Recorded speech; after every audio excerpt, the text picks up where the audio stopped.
a couple of us escaped from our commune in Northern California to Hawaii to the government cabins, which were $80 for a week. And I was on the porch, and Judith, one of my friends, she was doing this. And I just, what's that? What's that? She says, that's Tai Chi. I said, I want to do that. She says, well, in Point Arena, where you live, there's a teacher. He comes down from Mendocino, and you can take lessons. So I said, wow.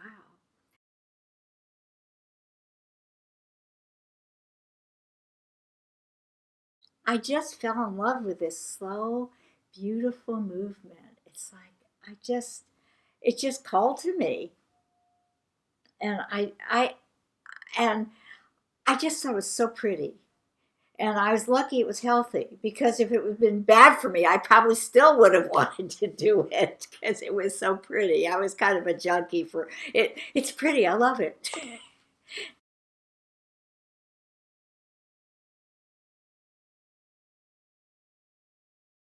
Well, I went back in this kind of Tai Chi sage, Joe Deischer, was he was kind of like an elf, and he was like a missionary. He went all over teaching Tai Chi. He made no money. He had holes in the bottom of his floorboards of his car, and he was teaching at the dance studio in Point Arena. And I started taking lessons.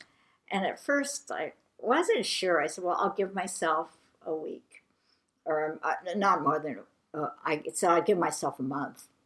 So I took lessons for a month, and it was really hard for me. I was very slow. It was so hard that like a step is like this, this. So hard for me to remember that after I have one class of that, I would go home and practice it, because it was too hard. I didn't want to have to do the same darn thing again.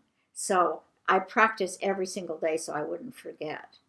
And that was really good, because the way I've learned Tai Chi, you take one step, and then you take it. Then the next step is this,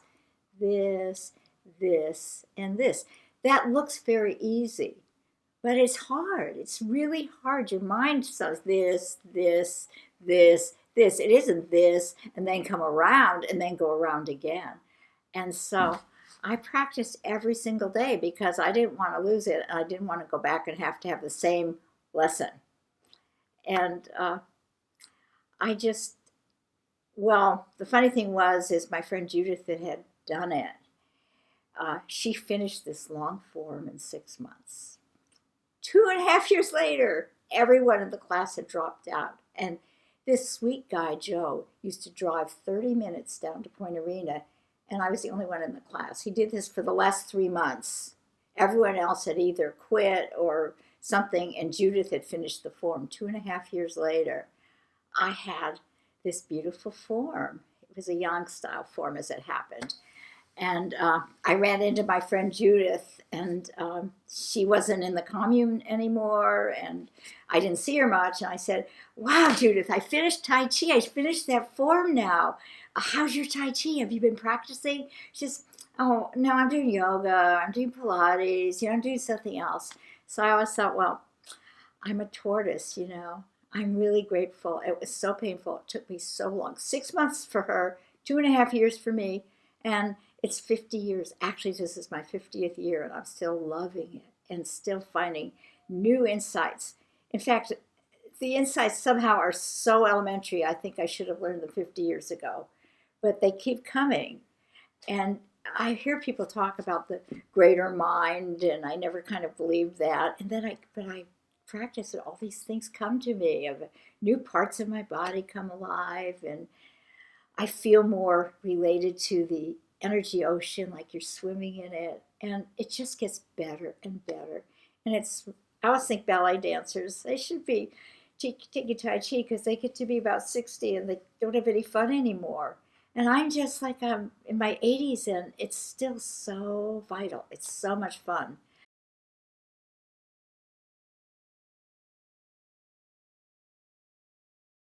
Was there ever a challenging time in your Tai Chi practice? You know, there really wasn't. There really wasn't because I kept trying other things like the yoga or Feldenkrais or Alexandra work and yoga. And there was this Eureka school, which is a crazy meditation school where you meditated 10 days, different meditation each hour of the day. And a lot of things that I tried, but I was concurrently always doing Tai Chi. And um, when I was in my 20s and 30s, I had some serious depressions, and Tai Chi was the accountable time of the day when I knew I wouldn't be depressed. And it's really helped me. I don't know if I've outgrown it or Tai Chi has helped, but I don't have that problem now. Therapy probably helped too. But I've just always kept it going, and I kind of pride myself on it. I've done Tai Chi almost, I'd say I do it 360 days a year without fail. It's I usually spend I spend about an hour a day on it.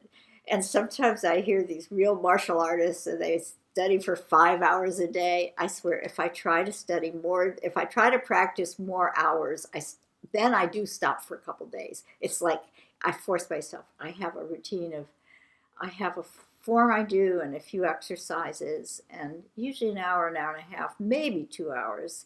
But more than that, I just don't want to do it. I want to read. I want to read my novels. I want to cook. I want to play games with my husband. We play spelling bee games and stuff like that on the New York Times.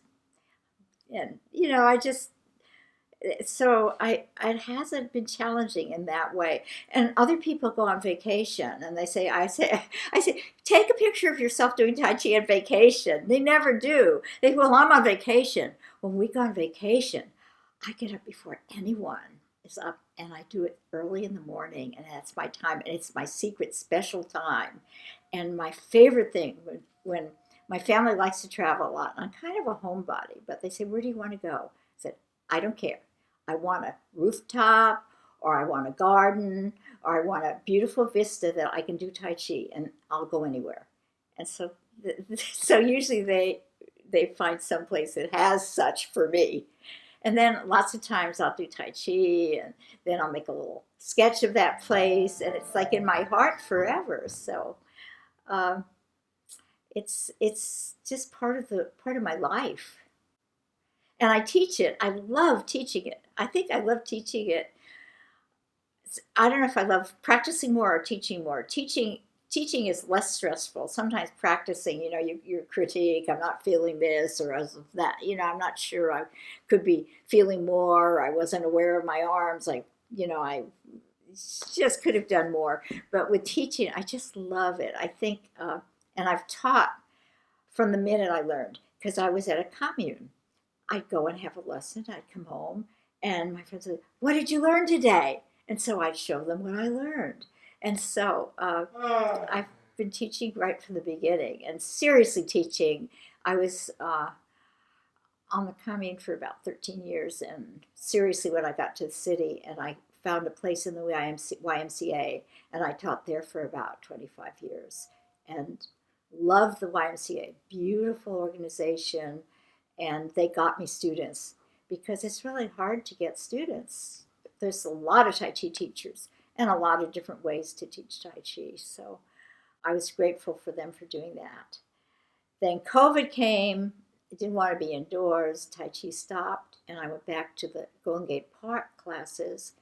And half a dozen of my Tai Chi students came to the park, which made me really happy. So I've had a long relationship with them.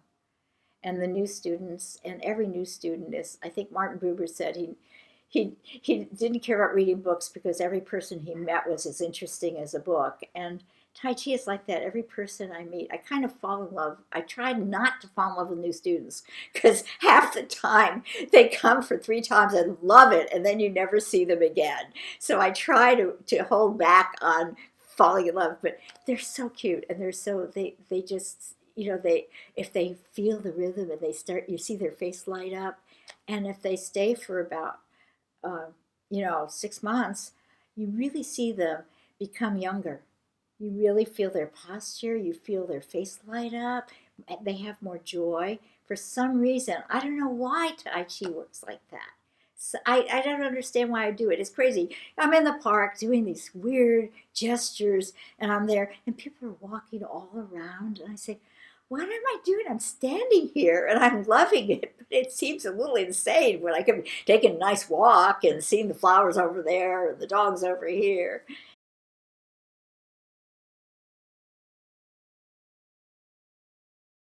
It's a journey that's taken me a lot of places, and I've taken it lots of places. I've did Tai Chi in airports. I've done it in uh, oh my gosh, Taj Mahal. I did it at Taj Mahal. I did it at Angkor Wat.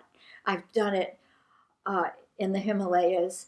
Oh, we the family took a round the world trip, and we all had people we wanted to see, and of course I wanted to see the Dalai Lama.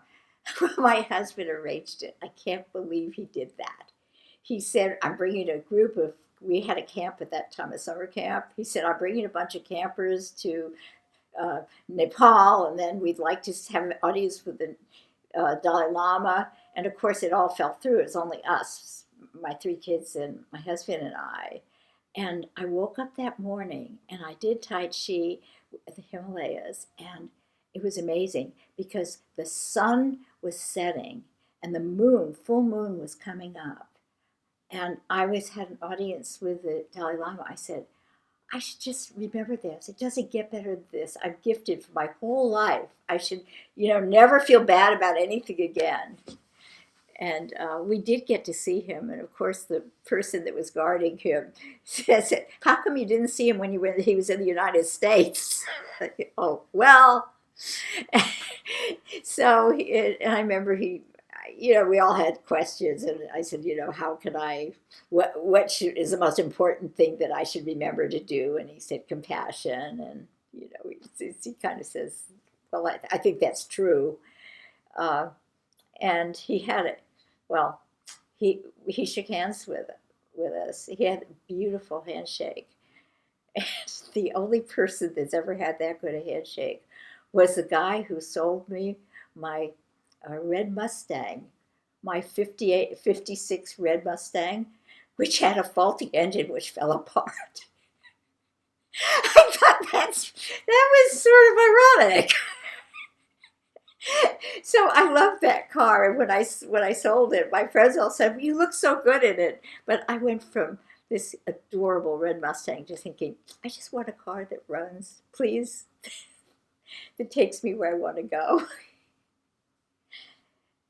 How did you start making the comics? Well, that's all my husband. He sees life in the terms of comics, and we've been doing it for years and years and years. And the one we do the most is called Our Weird Family. And for years it was called My Weird Family. And everyone thought Redwood did it, my husband.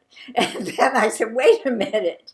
And this isn't right. And then so now it's Our Word Family, which it's been for quite a few years now. But I had to claim my space because he kind of, and it was inspired by him. So I do the drawing, and he scans it, and then he colors it, and he puts the words in, and makes a book out of it, and we send it to people.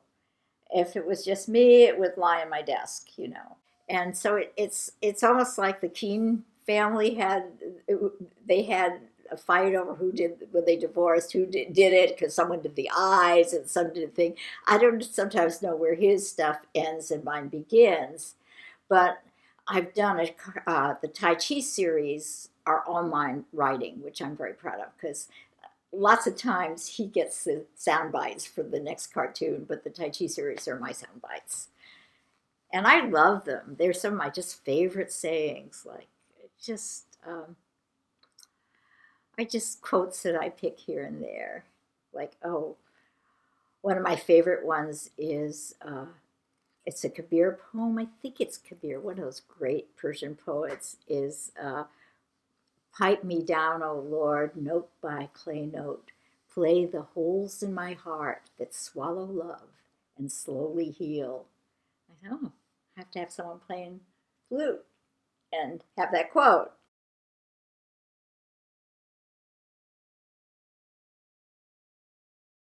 I've always drawn. I had when I think from about first grade, my mom had me go to this art teacher, and there were like 10 of us with easels, and we did pictures and paintings. And so I've always done some kind of art. It's just kind of just something I do.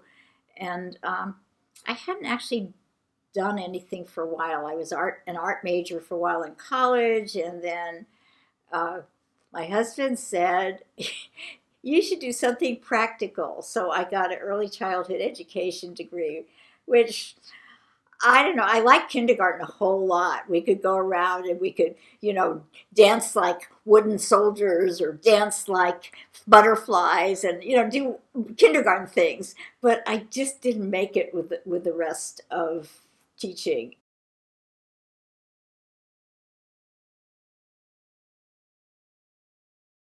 And I'm very untaught. I've never had an anatomy class. I've never had a shading class. I feel like I'm Grandma Moses of cartoons.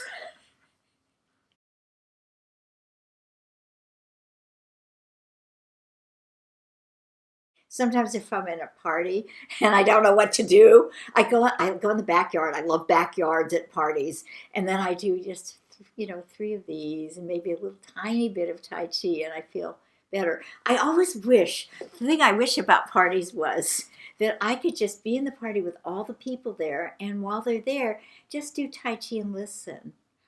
Or the other thing is that I could just find a room like a library, because when I grew up, my father had a library of all the American authors. I could just find a library and they'd be the party, and I'd go off in the library and read and have people come to me. And, we'd start conversations. I've never been able to do that, but that's my ideal party in my mind.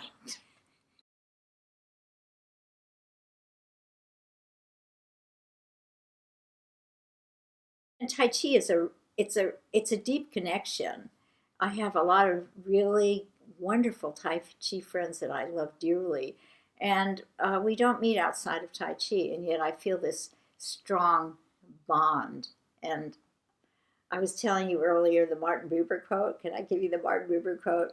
I started to read his whole book, and there was nothing in it I related to but this one quote. It's, you can have an I thou relationship to the world, or an I it, like even with a tree, I thou or I it. And God is what flows between, and an I thou relationship. And the people with Tai Chi, I feel like there's this beautiful love, God presence flowing between us. And as I've grown older and found out who I was more, I feel like I have that connection with my friends. Whereas for many years, up until my 30s, I think, I was trying so hard to fit in with what you were supposed to be, what you were supposed to do. And I always felt I was really bad at it. And now I feel like I'm getting pretty good at being myself.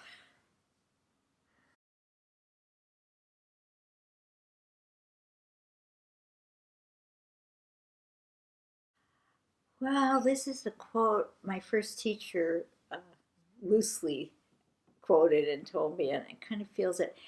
Sometimes you feel like you're just thrown on the world, and Tai Chi makes you feel like you're part of everything, like you belong, you're part of the scenery, you're part of nature, you just belong. It makes you feel like you're where you're supposed to be.